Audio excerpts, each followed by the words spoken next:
संजय राणा मेरे साथ हैं, राजनीतिक विश्लेषक हैं। संजय जी, जरा ये बताइए कि इन दोनों सीटों के, आजमगढ़ की और रामपुर की, इन दोनों सीटों के बाई इलेक्शन के रिजल्ट्स कितने महत्वपूर्ण हैं और समाजवादी पार्टी को कितना मोरल बूस्टअप करेंगे और भारतीय जनता पार्टी के लिए कितने चुनौतीपूर्ण रहेंगे? अगर आप रामपुर की बात करें, चाहे आजमगढ़ की बात करें, देखिए भारतीय जनता पार्टी के लिए देखिए काफी स्कीम्स लाए हैं, चाहे वो अग्निवीर हो जाए, चाहे वो महंगाई का मुद्दा हो जाए, क्योंकि यूपी का इलेक्शन तकरीबन मार्च में हुआ था, उसका रिजल्ट 10 मार्च को आया, तो उसके बाद कोई चुनाव नहीं हुए थे। एक तरह से एक दिखाएगा कि 24 की पृष्ठभूमि कैसे तैयार हो रही है। बहुत महत्वपूर्ण समाजवादी पार्टी के लिए दोनों सीटें समाजवादी पार्टी के पास थी, अखिलेश जी के पास और आजम खान के साथ पास। ये परंपरागत सीटें काफी, इसमें हमेशा इनका वर्चस्व रहा है, ये चाहेंगे इस सीट को रिटेन करना।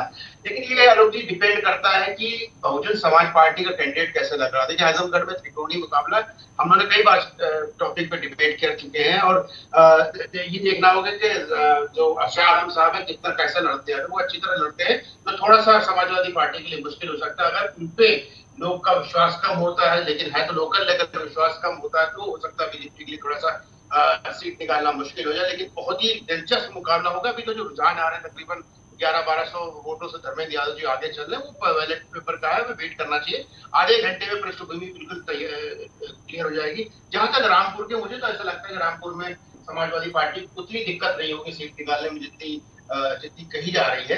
हाँ, लेकिन आजमगढ़ का जो होगा वो थोड़ा बड़ा दिलचस्प होगा। और जहां तक देश की पृष्ठभूमि है, इससे कुछ बिगड़ेगा बनेगा कुछ नहीं किसी का, लेकिन ये थोड़ा सा दिखाएगा कि 24 में इलेक्शन में दोनों पार्टियों कैसे प्लानिंग करने का। अगर ये भारतीय जनता पार्टी दोनों सीटें हारती है थी, तो ये उनको स्ट्रेटेजिक मूव करने का या स्ट्रेटेजी चेंज करने का बहुत बड़ा चांस देगा। और ये 1-1.5 साल का जो समय बचा है मेन इलेक्शन और आज में, वो भारतीय जनता पार्टी कहीं ना कहीं अपनी स्ट्रेटजी और प्लानिंग बनाएगी कि नई रणनीति कैसी होनी चाहिए। लेकिन संजय जी, सवाल ये कि आजमगढ़ में गुड्डू जमाली का जो फैक्टर है और गुड्डू जमाली के चुनाव में उतरने से आपको लग रहा है कि समाजवादी पार्टी को नुकसान तो होगा? समाजवादी पार्टी जितने वोट बैंक पर पहले कब्जा जताने की बात कर रही थी, गुड्डू जमाली ने तो उसमें सिंधमारी की ही होगी। देखिए अनुप जी, अगर आप 2014 का चुनाव देखें, जब मुलायम सिंह यादव लड़े थे, उनको तकरीबन 35% वोट मिला था, गुड्डू जमाली को 27, और बीजेपी के कैंडिडेट जो थे उनको 28% वोट मिले था। देखिए ज्यादा मार्जिन नहीं था।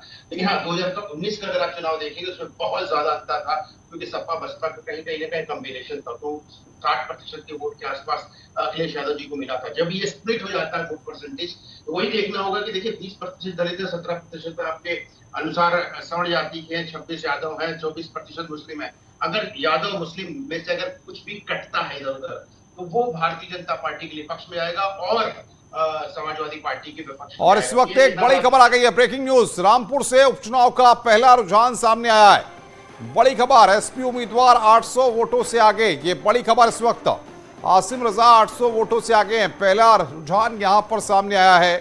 रामपुर से बाई इलेक्शन का पहला रुझान सामने आ गया है। समाजवादी पार्टी के उम्मीदवार आसिम रजा 800 वोटों से आगे हैं। एसएन सिंह साहब मेरे साथ बीजेपी के स्पोक्स पर्सन जुड़े हुए हैं। सिंह साहब, रामपुर और आजमगढ़ दोनों जगह शुरुआती वक्त में, शुरुआती रुझानों में समाजवादी पार्टी आगे है। सवाल यह है कि आप कह रहे हैं कि स्थिति बदलेगी, अगर बदलेगी तो क्या दोनों सीटें आप जीत जाएंगे? बिल्कुल अनुपम जी, दोनों सीटें भारतीय जनता पार्टी के खाते में आ रही है। और मैं तो ये कह रहा हूं कि ये जो रुझान आ रहा है, इसको भी स्वीकारना चाहिए, और बाद में भी जो आएगा उसको भी स्वीकारना चाहिए। अनुपम जी, बाद में ऐसा ना हो कि समाजवादी पार्टी के लोग ईवीएम पर ही सवाल उठाने लगे, क्योंकि जनता ने तो उस पर भरोसा दिखाया और दिलाया है, जिसकी सरकार केंद्र में भी है और उत्तर प्रदेश में भी है। जनता ये जान रही है कि विकास की चाबी मैं रोकूंगा आपको। एसएन सिंह साहब, फराह हमारी संवाददाता रामपुर में है, उनके पास सीधे चलते हैं। फराह, क्या अपडेट मिल पा रहा है आपको? पहले रुझान में 800 वोटों से आगे चल रहे हैं आसिम रजा।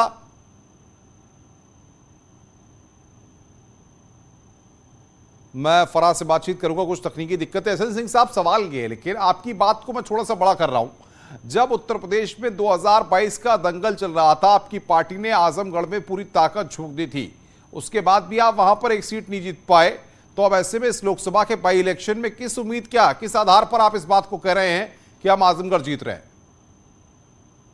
5-6 ऐसे फैक्टर हैं अनुपम जी, जिसके माध्यम से आप जान सकेंगे कि आजमगढ़ में भारतीय जनता पार्टी जीत रही। पहले तो ये लोकसभा का इलेक्शन है, विधानसभा का इलेक्शन नहीं है, जिसमें एक हुआ था कि अखिलेश यादव जी मुख्यमंत्री होने जा रहे हैं और आजमगढ़ के लोगों को भी एक गफलत हो गया था कि अखिलेश यादव जी हो जाएंगे तो हमारा विकास होगा। अब वो जानते हैं कि भारतीय जनता पार्टी की डबल इंजन की सरकार ही विकास करेगी, पहली बात। दूसरी बात कि आजमगढ़ के लोगों को का भरोसा अखिलेश यादव पे इसलिए भी टूट गया, अखिलेश यादव को प्रेम और स्नेह देकर उन लोगों ने लोकसभा तक पहुंचाया, आदरणीय मुलायम सिंह जी को पहुंचाया और ढेर सारा आशीर्वाद दिया, लेकिन आजमगढ़ के लोगों को सैफई के लोगों से कोई आशीर्वाद नहीं मिला, आजमगढ़ का कोई ऐसा विकास नहीं हुआ। लिहाजा चुनाव में जब आपके रिपोर्टर जगह जगह जा रहे थे तो वो लोग कह रहे थे कि सैफई के लोग ही क्यों प्रतिनिधित्व करेंगे आजमगढ़ का, क्या आजमगढ़ में यादव नहीं रहते हैं? ये भी एक कारण। तीसरा कारण ये बाई इलेक्शन है अनुपम जी, और बाई इलेक्शन में ऐसा होता है कि वो जानते हैं इस जो सत्ता और जो सरकार में होता है विकास की चाबी उसी के पास। मैं आऊंगा आपके पास। एस एन सिंह साहब, फराह हमारी संवाददाता रामपुर से जुड़ गई है हमारे साथ। फराह, क्या अपडेट निकल के आ रहा है? पहले रुझान में क्या तस्वीर है?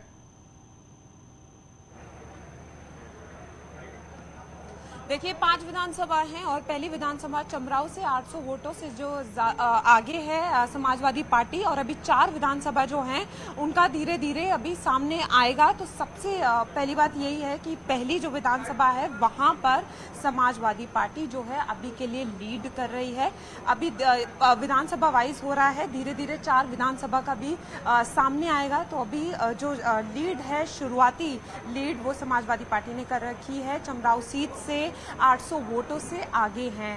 तो जो मिलक है, बिलासपुर है, स्वार टांडा है और रामपुर विधानसभा, अभी उनके लिए जो है वो भी अभी सामने आएंगे। तो पहली विधानसभा जो अभी सामने आई है वो चमराव है, जहां से समाजवादी पार्टी लीड कर रही है। तो कहीं ना कहीं ये देखने को मिल रहा है कि अभी जो जुबानी जंग थी या कांटे की टक्कर थी वो धीरे धीरे अपना एक के बाद एक बार परत खुलती रहेगी, और थोड़ी देर में जैसे जैसे ये राउंड चलते रहेंगे। विशाल भी आपके साथ हैं, उनसे जरा जानिए कि काउंटिंग शुरू हुई है, इसके बाद अब कितने राउंड की काउंटिंग है और कितने राउंड की काउंटिंग अब तक हो चुकी है?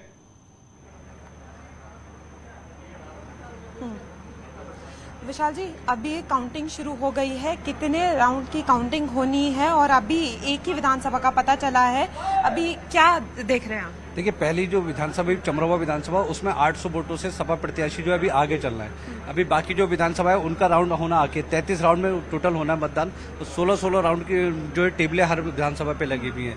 तो फिलहाल दोनों ही में जो है कांटे की टक्कर रहेगी, क्योंकि ये भी कहना है कि जो मुस्लिम वोटर है वो भी अगर मतदानों पर कम मिला है तो उधर हिंदू वोटर भी जो हिंदू एरिया है वहां भी मतदानों पर कम मिला है। तो अब ये कांटे की टक्कर है। अभी थोड़ी देर में, लगभग आधे घंटे में पहला राउंड क्लियर हो जाएगा, उसमें पता चल जाएगा कि पहले राउंड में कौन आगे चल रहा है। देखिए, अगर हम ये 3 विधानसभा की बात करें, चमराव की बात करें या स्वार टांडा की बात करें, रामपुर विधानसभा की बात करें, तो यहाँ पर जो है वो टक्कर रहती है समाजवादी पार्टी की, और बाकी जो बिलासपुर मिलक है वहां पर उनके लिए चैलेंजिंग होता है। तो अभी देखिए, शुरुआत जहां से ओपनिंग हुई है तो इसको इसी तरीके से देख सकते हैं। देखिए, बिल्कुल जो स्वार टांडा विधानसभा है, रामपुर शहर और चमरवा, यहाँ मुस्लिम बाहुल्य सीट है, क्योंकि सपा के जो क्या कहते हैं विधायक है वो चमरवा विधानसभा से भी है, स्वार टांडे से अब्दुल्ला आजम है, और रामपुर शहर से खुद आजम खान जो विधायक है। तो क्योंकि ये सपा का गढ़ हैगा, समाज में मुस्लिम बाहुल्य क्षेत्र है, तो यहाँ से जाहिर बात है मुस्लिम जो है वहीं क्या कहते हैं वोटर ज्यादा है। लेकिन वहीं दूसरी तरफ देखा जाए, मिलक विधानसभा जो है वहां से राजबाला बीजेपी की है, बलदेव सिंह औलख जो राज्य मंत्री है वो बिलासपुर से है, और तो उनकी जो है क्या कहते हैं वहां से जो है हिंदू वोटर ज्यादा है। तो कांटे की टक्कर है। अब देखना यही होगा कि अभी दोनों में किसका मतलब आगे जो है रहेगा।